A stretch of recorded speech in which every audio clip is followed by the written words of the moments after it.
कहते हैं जब देश में कोई नया बदलाव करना हो तो सबसे पहले वहाँ की शिक्षा नीति को बदलना चाहिए। हाँ फ्रेंड्स, अगर किसी भी देश को अगर हमें डेवलप करना है अच्छे से तो वहाँ की एजुकेशन पॉलिसी सबसे अच्छी होनी चाहिए। इसका बेस्ट एग्जांपल है चाइना, यूएसए। वहाँ की एजुकेशन पॉलिसी की मेन बात यही है कि वहाँ पर जो एजुकेशन दी जाती है वहाँ के नेशनल लैंग्वेज में दी जाती है। बट अभी तक हमारी कंट्री इंडिया में ये जो एजुकेशन पॉलिसी थी उसमें इंग्लिश पे ज़्यादा जोर दिया जाता था।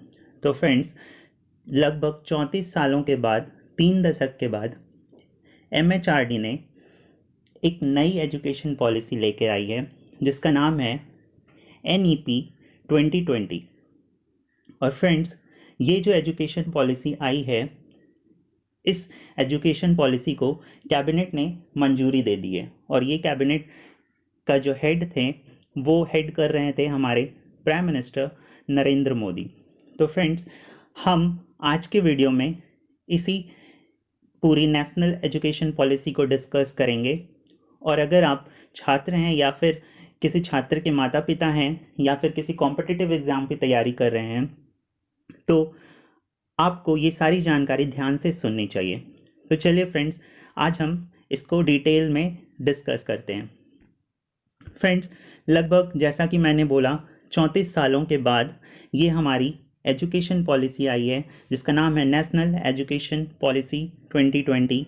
और साथ ही साथ एक और बदलाव किया गया है जिसमें ministry of human resource development को का नाम बदलकर मिनिस्ट्री ऑफ एजुकेशन कर दिया गया है। यहाँ तक तो ठीक है। जो सबसे अहम चीज़ है वो ये है कि जो हमारी शिक्षा नीति आई है, न्यू एजुकेशन पॉलिसी, इसको 34 सालों के बाद चेंज किया गया है। जो पहली हमारी एजुकेशन पॉलिसी आई थी वो इंदिरा गांधी जी के समय में 1968 में आई थी। उसके बाद जो नेक्स्ट एजुकेशन पॉलिसी आई थी 1986 में आई थी। और वो उस समय जो हमारे प्राइम मिनिस्टर थे वो थे राहुल गांधी। और जो अभी थर्ड आई है वो 34 सालों के बाद आई है। बिग गैप है इन दोनों एजुकेशन पॉलिसी के बीच में, और वो हमारे प्राइम मिनिस्टर नरेंद्र मोदी जी की अध्यक्षता में लाई गई है। तो चलिए फ्रेंड्स, जो शिक्षा का फॉर्मेट रीसेट हुआ है उसे हम और डिटेल में जानते हैं। तो फ्रेंड्स, जो सबसे फर्स्ट है हमारा 10+2 जो एजुकेशन सिस्टम अभी तक चलते आ रहा था उसे रिप्लेस किया जाएगा 5+3+3+4 एजुकेशन सिस्टम से। इसके पहले अभी तक 10th क्लास तक हम एक रूल फॉलो करते जा रहे थे। हमें सब्जेक्ट वाइज चीज़ें पढ़नी होती थी, उसके बाद हम 11-12 पढ़ते थे। तो ये था 10+2 सिस्टम। अब जो सिस्टम लाया गया है वो है हमारा 5+3+4 सिस्टम। तो फ्रेंड्स, जो इसमें सबसे फर्स्ट है वो रहेगा हमारा फाउंडेशन स्टेज। इस फाउंडेशन स्टेज में क्या होगा कि शुरू की जो 5 साल की पढ़ाई होगी वो बच्चों को एक मजबूत नींव तैयार करके दी जाएगी। और इसके तहत बच्चों को खेल कूद के माध्यम से पढ़ाया जाएगा। इस फाउंडेशन स्टेज के तहत बच्चों को खेल कूद के माध्यम से पढ़ाया जाएगा।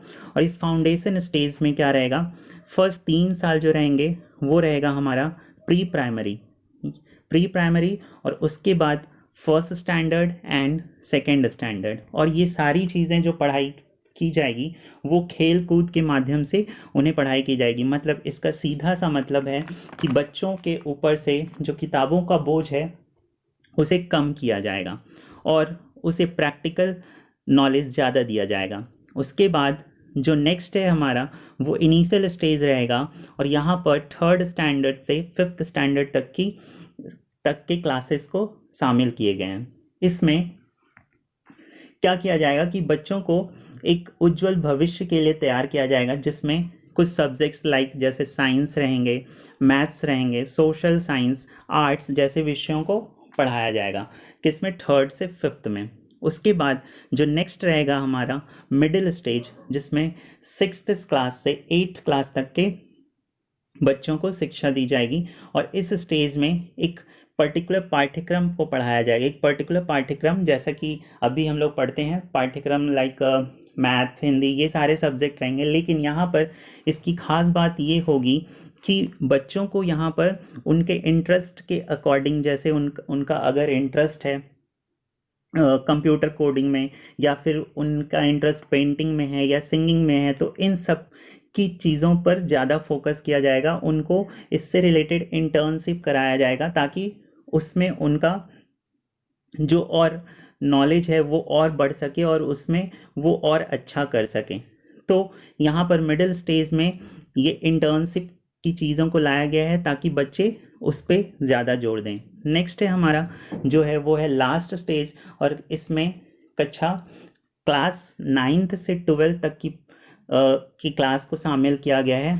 इसमें छात्रों को किसी विशेष सब्जेक्ट के प्रति गहरी समझ पैदा की जाएगी। मतलब कि एक पर्टिकुलर सब्जेक्ट, जैसे कि उनको फिजिक्स में ज़्यादा नॉलेज, मतलब ज़्यादा इंटरेस्ट है, तो उनको उसमें ज़्यादा उसमें जोर दिया जाएगा उन बच्चों को। या फिर उनको केमिस्ट्री, बायो, मैथ्स, मतलब उनके इंटरेस्ट के अकॉर्डिंग एक सब्जेक्ट दे दिया जाएगा, वो उस पर ज़्यादा जोर दिया जाएगा। और इन 4 सालों में आसानी से वो ये निर्धारित कर पाएंगे कि उनका इंटरेस्ट किस फील्ड में है, और उनकी जो सोच है, उनके जो नॉलेज हैं, वो बेहतर से और बेहतर किया जाएगा इस लास्ट स्टेज में। और इस लास्ट स्टेज में क्या है, 9 से 12 तक जो अभी तक एनुअल एग्ज़ाम होते थे, अब वो क्या हो जाएगा, सेमेस्टर वाइज एग्ज़ाम हो जाएंगे। 9 से 12 तक सेमेस्टर वाइज एग्ज़ाम हो जाएंगे।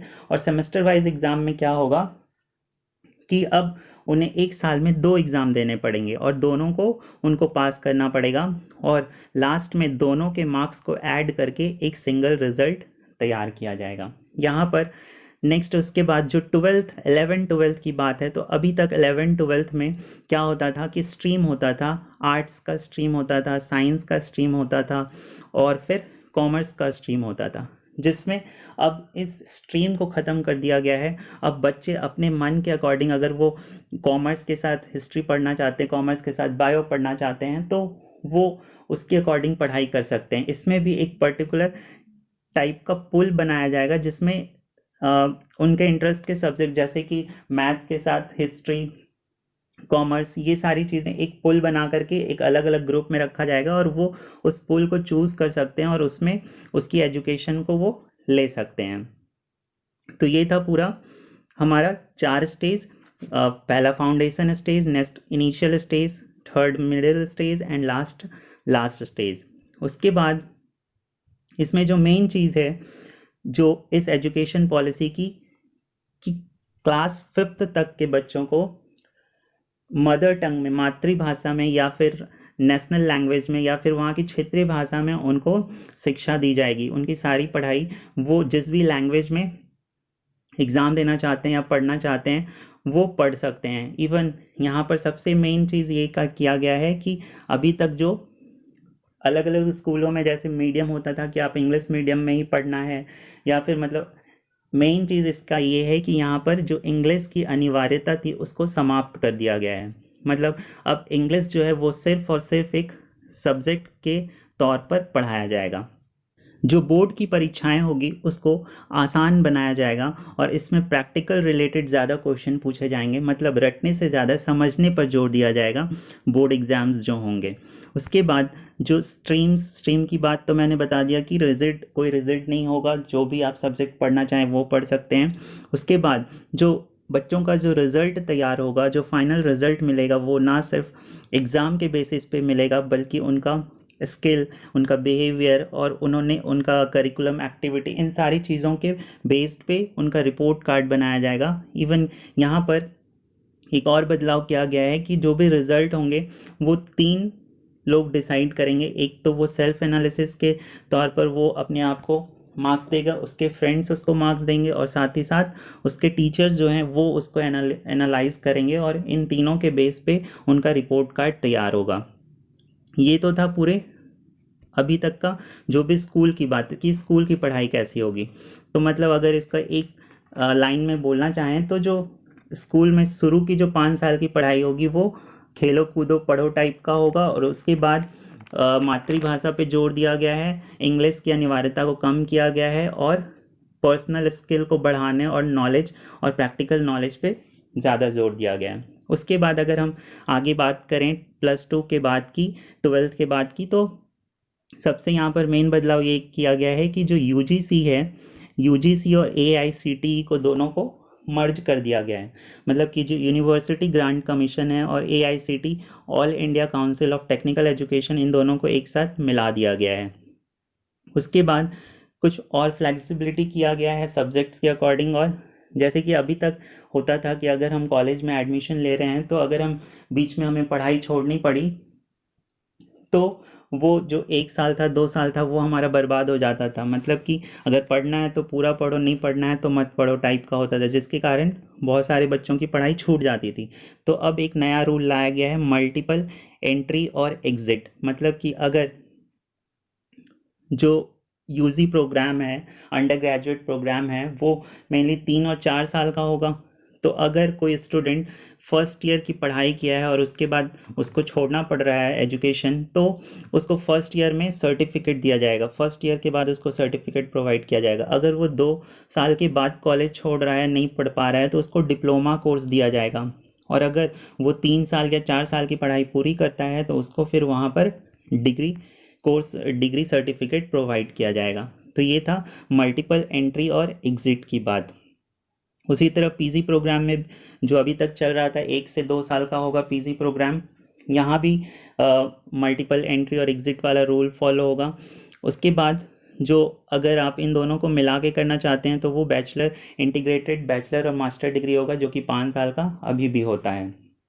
यहाँ पर एक चीज़ और, एक क्रेडिट बैंक करके, जैसे बैंक में हम पैसा जमा करते थे तो वहाँ पर क्रेडिट होता जाता था, वो जमा रहता था। तो यहाँ पर भी वैसे ही कुछ रहेगा कि अगर हम 1 साल की पढ़ाई की और कॉलेज को छोड़ रहे हैं तो हमारे सारा क्रेडिट एक लॉकर में रहेगा। अगर हम वापस से, अगर हम उसके बाद पढ़ाई करना चाहते हैं तो वो हम वापस से वहाँ से हम पढ़ाई को स्टार्ट कर सकते हैं, हमारा क्रेडिट वहाँ से ही स्टार्ट होगा। मतलब हम अगर फर्स्ट ईयर के बाद कॉलेज छोड़े हैं तो हम अपने पिछले परफॉर्मेंस के बेसिस पे ही हम सेकेंड ईयर में एडमिशन ले सकते हैं। उसके बाद जो भी हायर एजुकेशन होगा उसके लिए एक सिंगल रेगुलेटर होगा। मतलब कि अभी तक अलग अलग एआईसीटी होती थी या फिर उसके बाद एनसीटीई होती थी, तो इन सब का रेगुलेटर अब एक हो जाएगा पूरे हायर एजुकेशन के लिए। और इस एजुकेशन पॉलिसी में ई कोर्सेज को डेवलप किया जाएगा रीजनल लैंग्वेजेस में, साथ ही साथ वर्चुअल लैब बनाए जाएंगे और एक नेशनल एजुकेशन टेक्नोलॉजी फोरम भी बनाया जाएगा। साथ ही साथ इस एजुकेशन पॉलिसी में सबसे जो मेन ध्यान दिया जाएगा वो है दिव्यांग फ्रेंडली एजुकेशन सॉफ्टवेयर, और साथ ही साथ गर्ल एजुकेशन पे भी ज़्यादा जोर दिया जाएगा। तो फ्रेंड्स, ये जो पूरा एजुकेशन सिस्टम है जो आने वाला है, नेशनल एजुकेशन पॉलिसी, अभी इसको कैबिनेट ने मंजूरी दिया है, उसके बाद ये संसद से पास होगा। तो फ्रेंड्स, ये पूरी जो एजुकेशन सिस्टम है इसको पूरे इंडिया में 2021 से लागू किया जाएगा और इस एजुकेशन सिस्टम को 2 लाख से ज़्यादा लोगों की राय लेने के बाद लाया जा रहा है। तो ये था पूरा इस न्यू एजुकेशन पॉलिसी के ऊपर वीडियो। तो अगर आपको ये वीडियो पसंद आया तो लाइक करें, शेयर करें, और अगर चैनल को अभी तक सब्सक्राइब नहीं किया है तो चैनल को सब्सक्राइब करें।